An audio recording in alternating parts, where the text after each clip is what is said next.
Hello and welcome to the Lyman Lipke Guitarcast. I am your host, Lyman Lipke. It's the season finale, which means absolutely nothing special. I've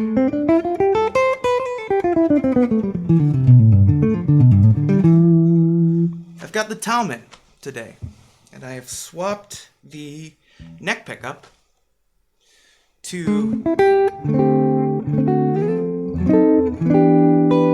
one of my initial builds that I don't have notes for, that I swapped the cover on. But I like the sound of it.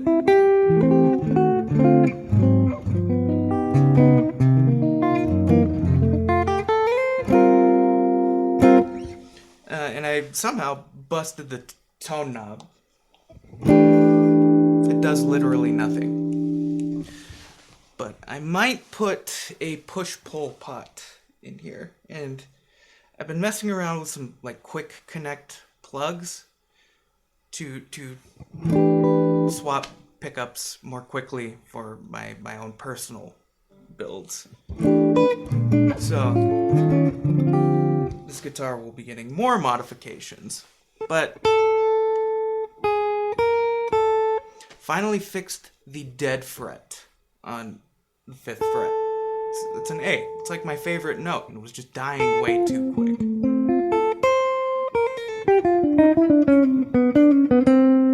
And thankfully I was able to avoid a reflet. Refret.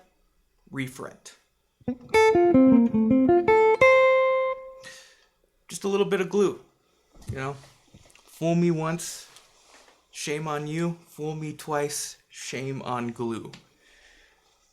Don't Google that if you're a prude, or Google that if you'd like to hear a funny song. Questions. This one probably going to be pretty short. The first question I've got today is from Pablo P. Some book to learn jazz guitar. This is a very good question. Don't learn jazz from a book. That is not exactly it's not part of the tradition. I mean, the tradition of jazz is passed down from instrument to ears. So there's probably any number of brilliant jazz books out there, but if you want to learn jazz guitar, here are some simple steps. Learn your harmonized chord scale.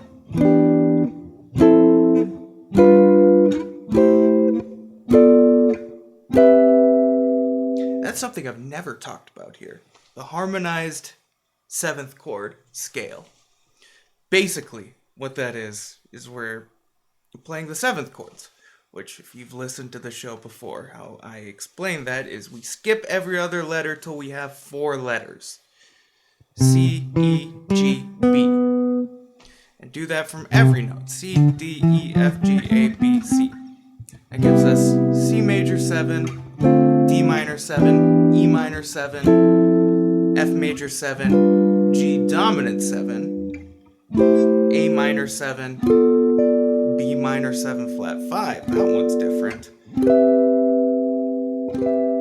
And then back to C. Another way to organize that, 1 and 4 are major 7s. 2, 3, 6 are minor 7s. 5 is dominant.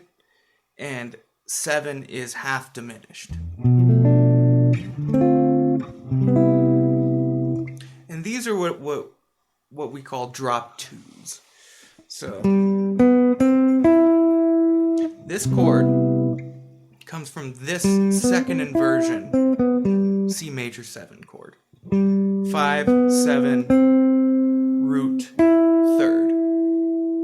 And I drop voice 2 down an octave. 1, 2, 3, 4. Voices move from the top down. And then I'm just going up each available note in the scale. It's like 4 major scales starting from different places moving in parallel.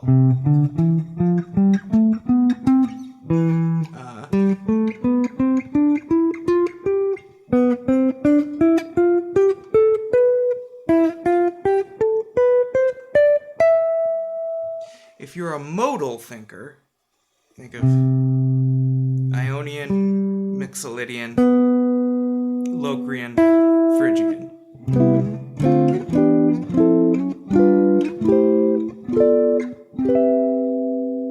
So learn that, your harmonized 7th chord scale, and learn it in a few different spots. And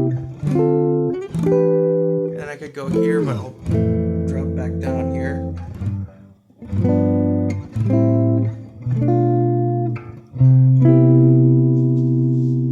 So that'll get you used to like the Roman numerals and the numbers that correspond with chords. 1, 2, 3, 4, 5, 6, 7, 1. So when we see a progression like 2, 5, 1, that's the next step. Learn 2, 5, 1. We know what chords to play. However, this is dumb, because there's a big jump from here to here, and a big jump from here to here. So with that second set of chords, the jump is less big. This is what we call voice leading. You can look at what's happening in each voice. So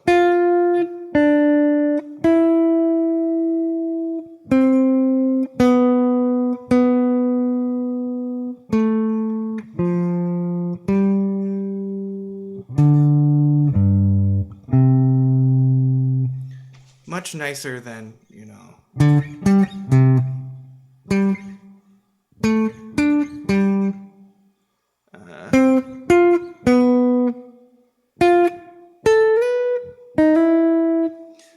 all big jumps. In jazz, we like to use good voice leading. We want to play the notes that are available as close as possible. So learn your harmonized chord scale, learn 2, 5, 1, and then learn some licks to play over 2, 5, 1. That's how you get started in jazz.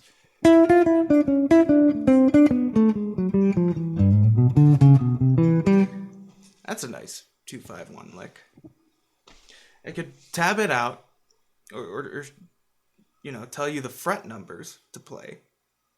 But in the tradition of jazz, I will implore you to try to learn this by ear.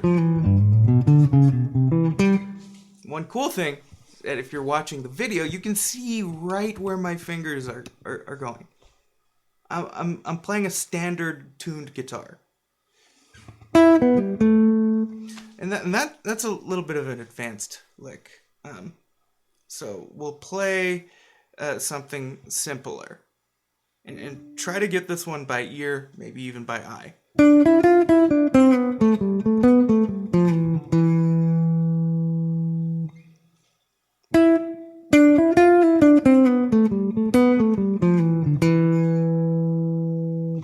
It follows the changes. So get comfortable with these shapes. And then get comfortable with 2, 5, 1. And then the step after that, I would say, is learn a tune or two. Like, learn the changes to a tune. And then see if you can identify where the 2 5s are. That's the A section to Satin Doll. And then learn the melody.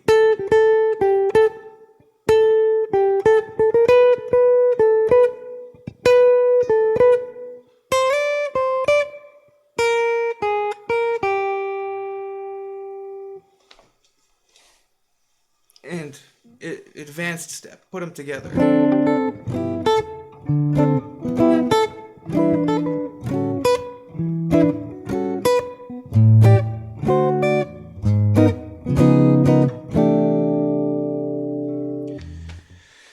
There's many, many more steps and pathways you can go on, but learn solid chord shapes, learn 2-5-1, learn some licks, learn a tune. And then you're ready to sort of like, okay, what do I do from here? And there's plenty of options. And I do one-on-one lessons if you're interested in taking a look at this stuff a little bit deeper. Or if you're stuck in a rut, that's a lot of my students come to me because they're stuck with something.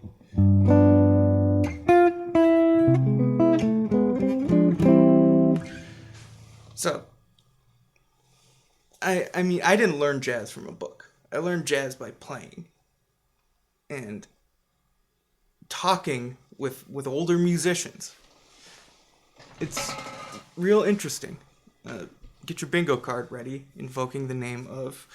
I was listening to a story Jimmy Bruno was telling. He didn't learn jazz from a book. He learned by playing with older musicians and asking the right questions. And I thought that was very validating for me.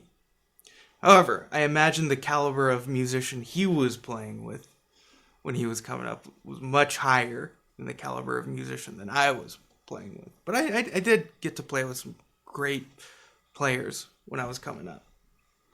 So if you can, find somebody who's just a little bit ahead of you in their development and try to get together and play some stuff and have them show you things. And you might have a couple things in your tool belt that person doesn't have. And you can share knowledge. This is another huge idea. Make musical friends. You need some friends. You need people around you that have similar goals and are working towards those goals, but maybe taking a different path. And you share your information. I learned so much from the musicians I was playing with that were around my level when I was 17. Some were a little bit ahead of me, some were a little bit behind me on the development. But I was learning stuff from everybody. That's where I really developed like the teacher spirit. Because whenever I found a new concept, I was sharing it like I was screaming it from the mountaintops, trying to explain it to my friends in a way that made sense. And a lot of it didn't make sense to them when I was a young man. So I thought, I have to refine this. I have to figure out how to explain this in a way that makes sense for more people. And that led me to many different ways of explaining things to make sense for many different types of learners. So find friends and maybe find a mentor. That's the real way to learn jazz. If I had a good book to send you, I would. I don't, because I didn't learn jazz from a book. All right. Next question. This is from the last batch. How to initiate and continue to develop a jazz vocabulary.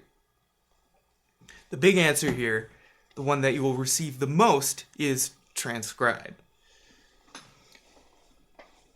But I don't feel like that works for everybody. I mean, you can learn a solo by rote. But if you're not extracting the proper ideas from that solo, then all you have is a certain set of notes that go in sequence. If you're transcribing, you gotta analyze.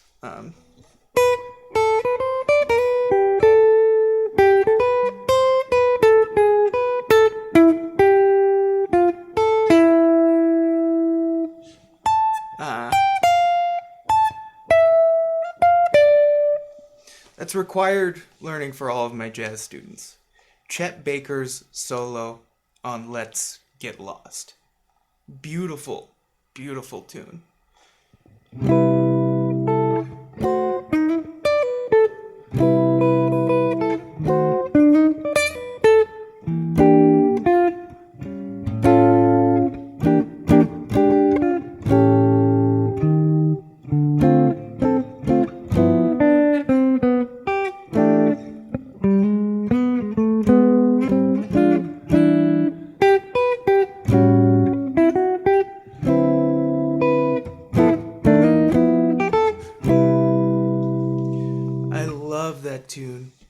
so much. But we need to extract the ideas.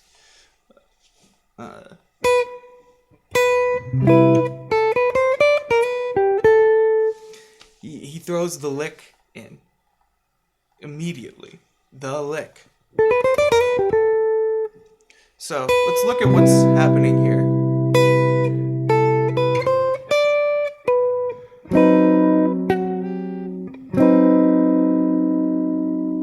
So the first chord, C major 7, he starts on the major 7.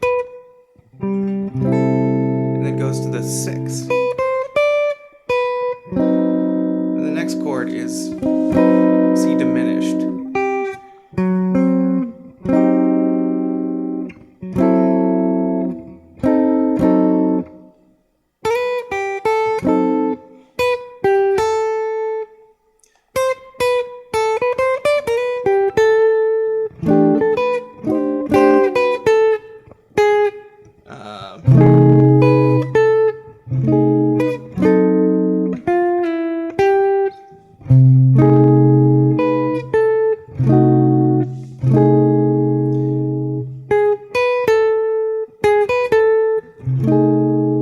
One thing I like to do,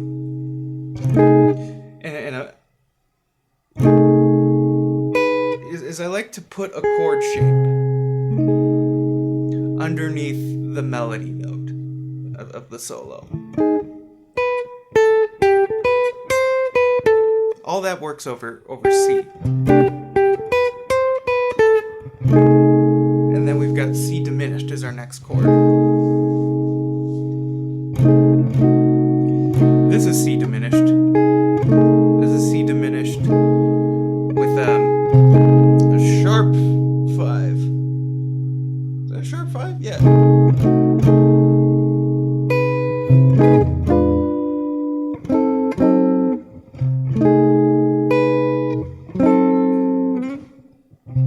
So all that stuff works over diminished.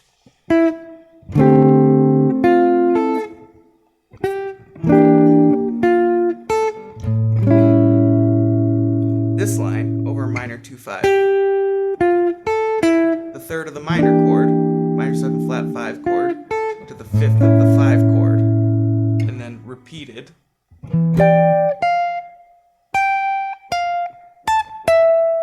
An octave up. With different rhythm.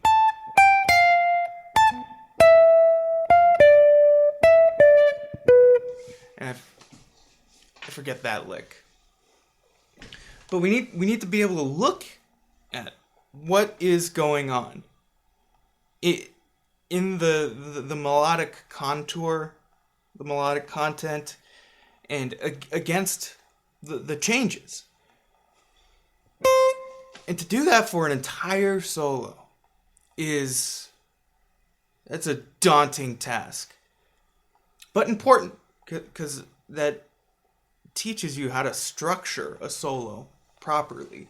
What to do in the beginning, what to do in the middle, what to do in the end. However, you asked about jazz vocabulary. Vocabulary is like words. So, how to initiate a jazz vocabulary. Learn one small lick over, maybe 1 or 2 chords. So something like, any major scale fragment is probably good. But let's incorporate a little bit of chromaticism, because that's the secret sauce that everybody wants to sound more like jazz.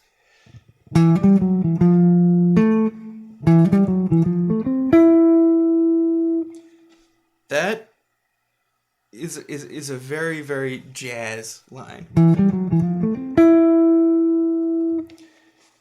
And so once I have that line, I like to look at a couple things. What are its bass components? Is this something? Is this something? Is this something? Is this something? And I have these small bass components that I pull from, and I'm always trying to develop more. But this is one of the enclosures that I use. This is an arpeggio.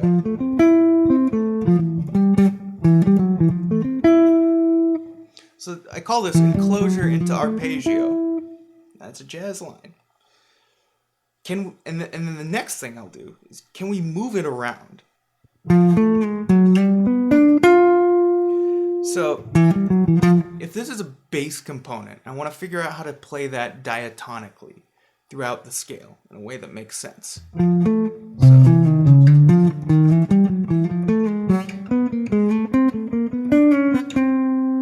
So I can play that throughout the entire scale. But it changes based on what 3-note group or what note that I'm enclosing in the major scale.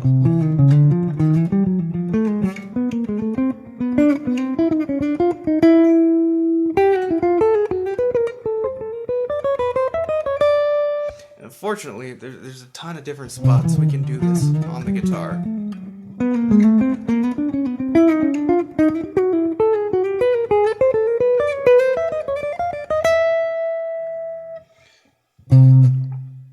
Which means we have to play that exercise in all of our positions of a positioning system. But once I have that,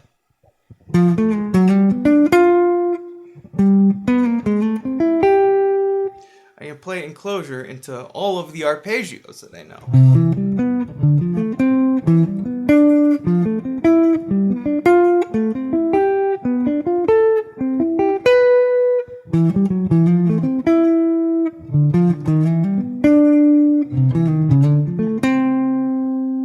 And so just that one little idea that came from two bass components, an enclosure and an arpeggio.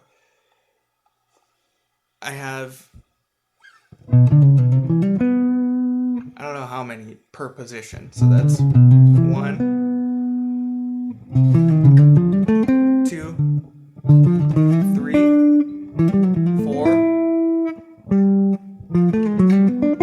5, 6, 7,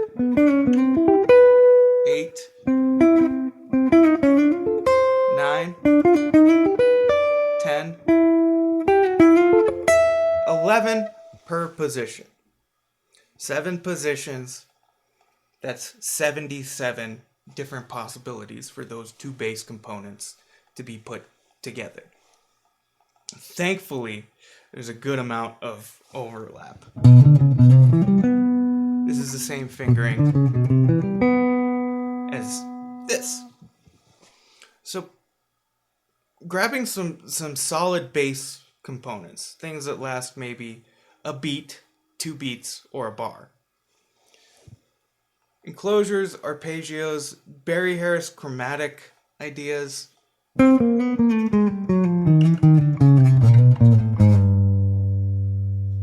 And I recently found out that I got the Barry Harris chromatic scale wrong. I've got it wrong. The actual descending Barry Harris chromatic scale is...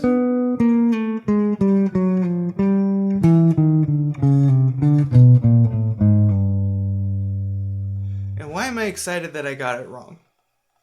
Because the way I was playing it is still so valuable for lines. And now I get to learn something completely new that will also be valuable for lines. I got the ascending right.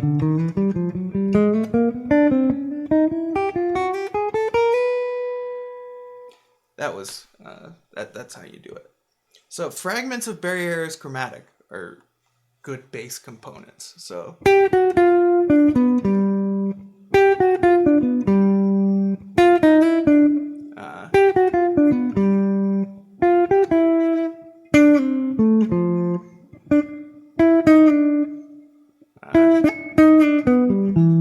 until I haven't practiced this one nearly enough.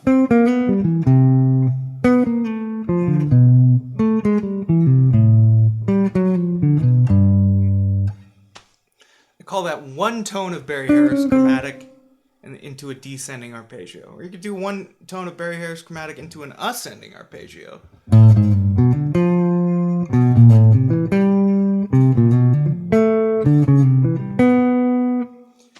That's real nice.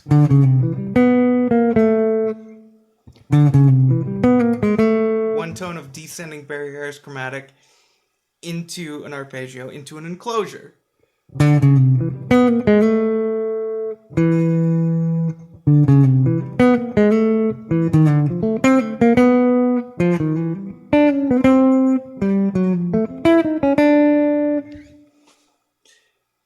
And a lot of these exercises, these putting together of bass components, you can get away with a lot.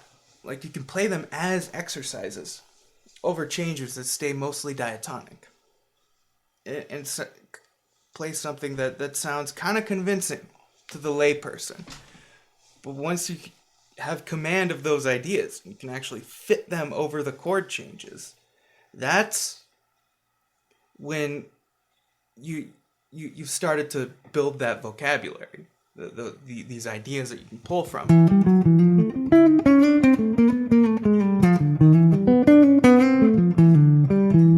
It was a 2-5-1 lick, enclosing the third of D minor 7, up an arpeggio, enclosing the root of D minor 7, enclosing the third of G7, enclosing the root of G7, closing the third of C major 7, up an arpeggio, into an enclosure.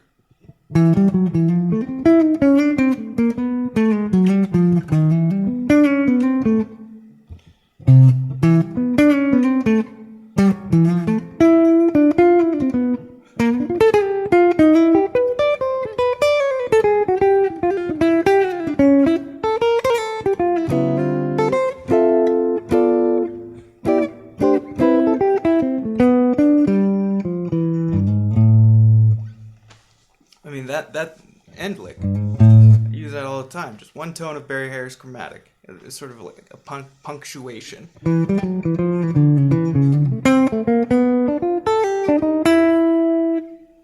That's cool.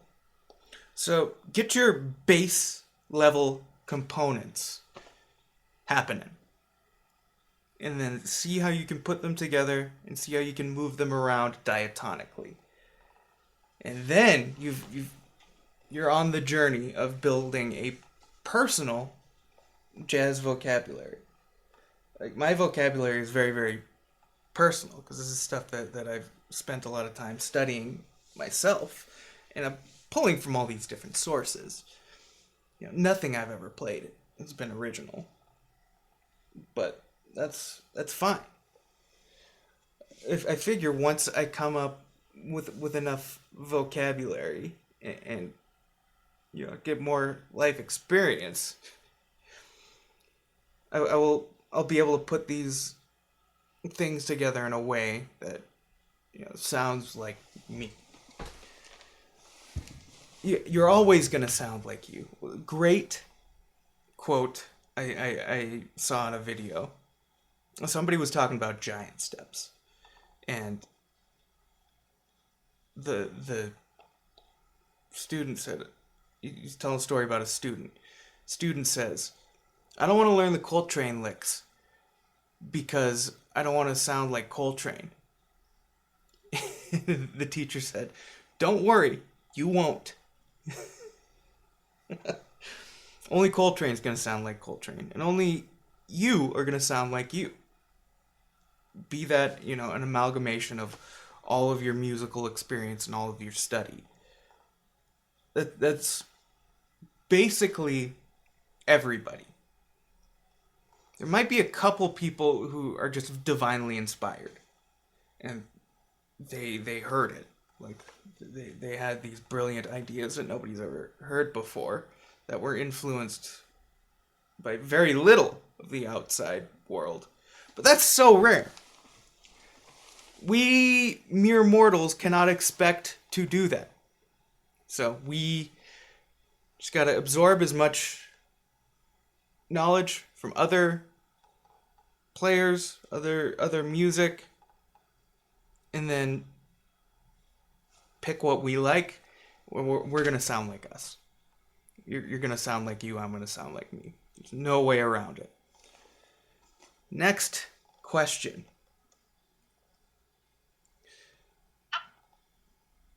What was your path here? Start with guitar. Where did you study? I have answered this question before in my Origins episode, but I'll do the quick breakdown. I started on the viola because my dad told me I had to play an instrument in 5th grade, and I could quit in a year if I didn't like it. Spoiler alert, I liked it, and I wanted to get my hands on every instrument I could. Quickly moved to violin after that, and I started, picking up my dad's guitar and trying to figure out the songs I was learning on violin. And then I started to learn guitar songs. And, I did the whole rock thing. I grew up in the 90s, so I was a child in the 90s, but we're heavy off the chemtrails of grunge. So, I was learning Nirvana stuff. I had a buddy who was real into Metallica, so I was learning some Metallica stuff so we could play together. And, I loved nu metal at the time. Linkin Park. I was trying to play, learn all of Linkin Park's songs. I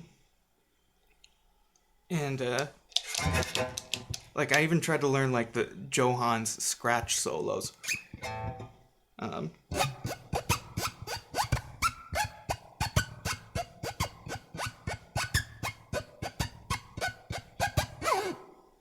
You can tell me what that's from. It didn't sound, anywhere in the pitch range, but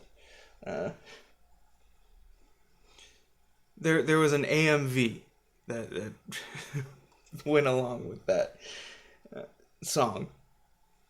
And that's how I discovered Linkin Park. AMVs, anime music videos. Because I really liked Dragon Ball Z. Yeah. I'm not embarrassed about, my anime fandom. Back, the Gen Zers got it good. The Gen Zers and Gen Alpha folks. When I was in high school, if you got labeled an anime nerd, that was a death sentence for your social standing. But it seems to be much more accepted these days, which is amazing because anime is such a great storytelling medium. So, trying to learn Linkin Park songs, learn rock songs. Eventually, I wanted to learn some blues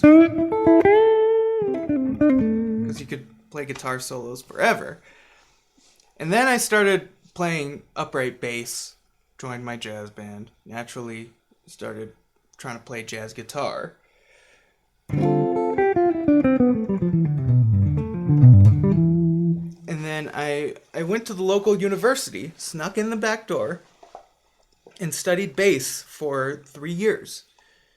Played in the ensembles and tried to absorb as much knowledge as I could. And then as soon as they said, hey, if you want to keep being here, you're going to have to enroll and you're going to have to pay tuition, I said, no, and dipped. So no student loan debt for me. Don't go to school to learn jazz. Don't pay for that. If you can get a full ride scholarship, cool. But paying for a jazz degree is a grievous misuse of capital. Paying for a music degree is a grievous misuse of capital. It's hard to make a living as a musician. Starting on the wrong foot with a bunch of debt. I feel for my homies who have school debt. Not fun. But this is part of my origins with guitar and jazz guitar. Played a lot of gigs on bass. And the plus side of playing on bass was I got to play with a lot of brilliant guitar players. And I was always asking them questions. And I was always listening to them and looking at what they were doing. And when I get home after the gig, and this is a habit that I'm still in, after 3 hours playing upright bass, chops are a little bit sore. However, when you pick up a guitar after doing a long bass gig, it feels like you can fly, you can do anything. It's like the ultimate warm-up. So I would come home and then pick up my guitar and try to figure out some of the cool stuff the guitar players that were doing. And I learned a lot through that process. I take a lesson here and there, but I stole a lot of lessons. Meaning, I would chat with the guitar players I was working with before the gig, after the gig, during the set break. If you can do that, you can get a lot of information out of somebody. Big question. People love to talk about themselves. I have a whole podcast where I just talk. That's what this is. So, if you ask somebody, if you're having a good conversation with another musician, gotta wait for the right time, the opportune moment. You ask them, what are you working on right now? They will be happy as hell to tell you. Because we put a lot of time into this thing. And sometimes we don't get the opportunity to talk about exactly what we're working on.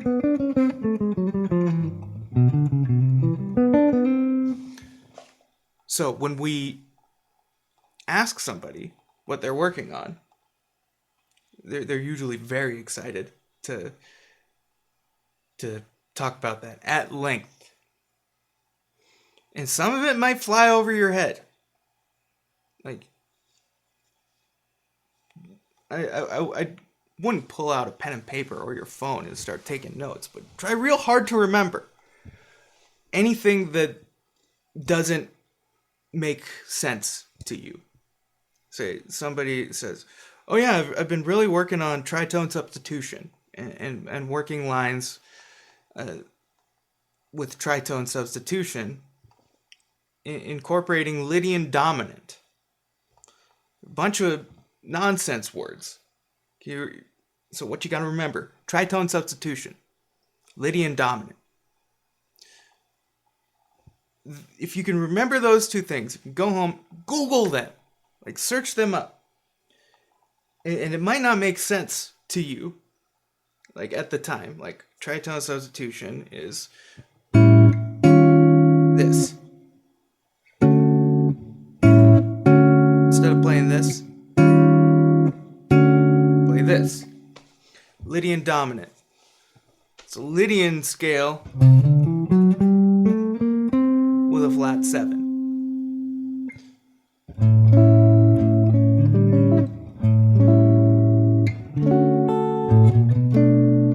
So, tritone substitution incorporating Lydian dominant.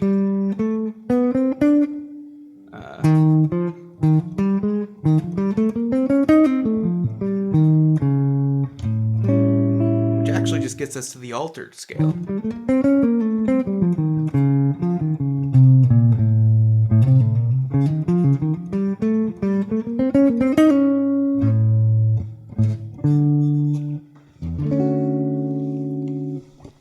So if you don't know what something means, Google it. That's what I've been doing for years. I know how to use Google really, really well. And usually, that would lead me down a path. I don't know what this means, Google. It'll show me 5 other things that I don't know what they mean. And I could research those until I got to a place where, okay, I know what that is. here's the logical next step.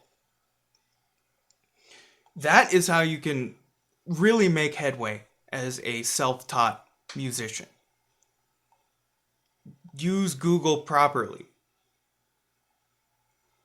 And, I mean, I'll post a video, I'll say, you know, something. And folks will ask, what's that? And it's always difficult to answer those questions without knowing exactly where somebody is and what they know. So that's why I have the Q&A segment on the podcast. If you ask me a question in the comments, if it's a really good question, I will save it for the podcast. But if it's like, how do I play jazz solos? Like, what do you know? Like, you have to reverse engineer from there. Like, what kind of jazz solos do you want to play? What do you know about jazz? What do you know about harmony? Do you know where everything is on the fingerboard? There's so many factors. So yeah, I like to say that I went to YouTube University. A lot of searching on YouTube, a lot of Googling, and I figured out a lot of this stuff for myself. But I was always working with other musicians, and a lot of times working with musicians better than me. So I was always testing my concepts and theories against them. I'd ask them, hey, does this make sense? And they'd either say, yeah, or yes, but here's a simpler way to think about it, or no, I don't know what the hell you're talking about. Usually one of those three answers. So, self-study is great, but self-study in a vacuum is dangerous. Because you can, it's like you're doing a big old math equation and you get something wrong in, like very, very early. It's going to affect the rest of your math. So, that's basically how I got here. And we got one more question. What is the function of a secondary dominant? In a chord or what else? So, what a secondary dominant is basically a 5 chord that's not built on 5. It's very, that's the simplest way that I can explain it. So, what's a 5 chord? It's a chord that usually wants to resolve to 1. And in jazz, we're thinking 7th chord. So, G7 is the 5 chord of C major. So if we have a 5 chord of anything else that's not G7, I wouldn't think of this as a secondary dominant because this is tritone substitution. D flat 7. D flat 7 and G7. If there's any other chord that's 5 of something that's dominant in the key of C, that's a secondary dominant. My favorite tune to sort of illustrate secondary dominance is the tune All of Me. Second chord of the tune, E7. That's 5 of 6. It's a dominant chord that wants to go here.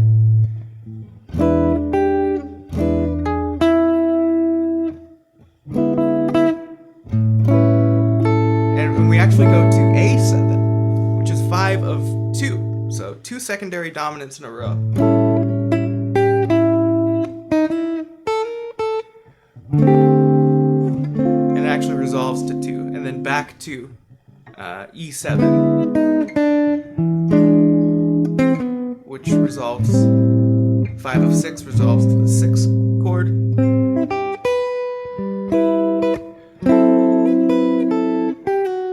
And then we have D7, which is 5 of 5.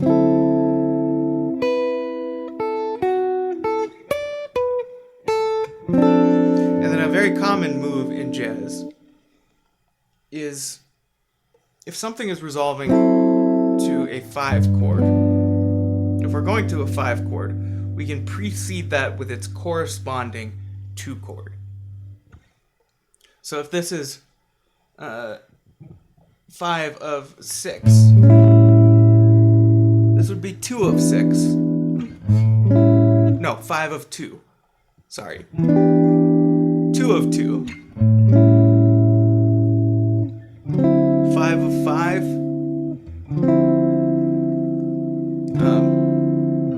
Which would go to 5. Which is then just 2, 5. So, those are what secondary dominants are.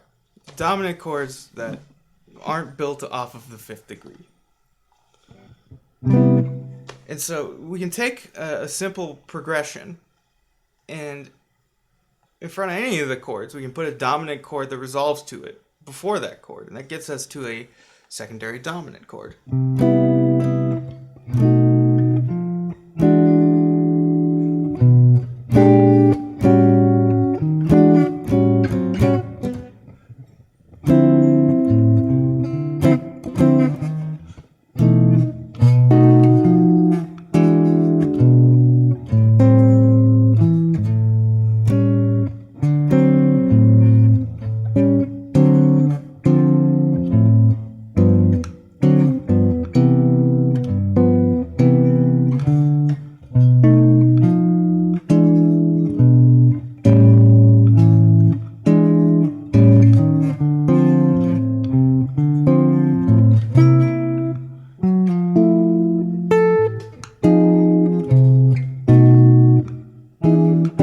So, bridge of all of me, or last A. Last, or the C section maybe. You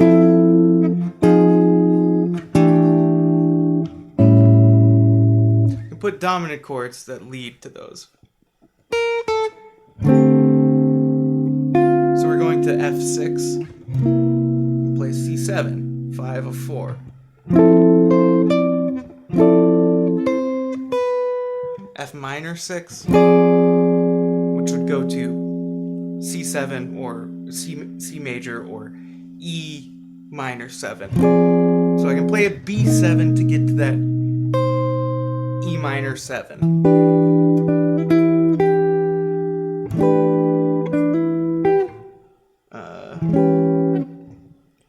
And I could play maybe E7 to get to the A7.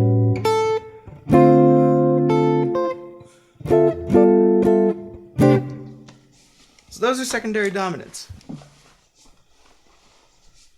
And important thing like soloing over secondary dominants. Gotta hit the thirds. Because those notes are probably gonna be not in the key. So if I'm soloing over all of me,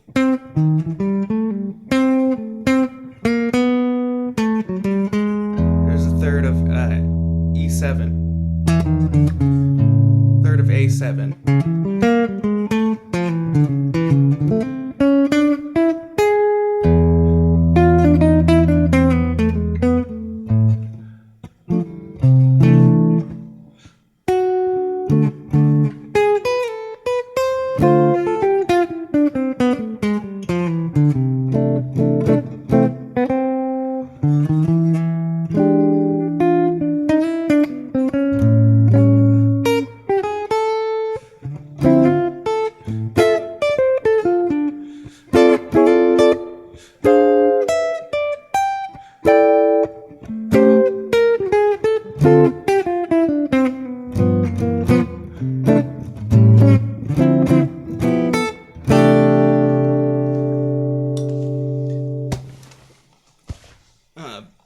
Using those basic jazz principles, my vocabulary from the bass components to follow the changes, hitting the thirds and the notes that change, and that's that's jazz, baby.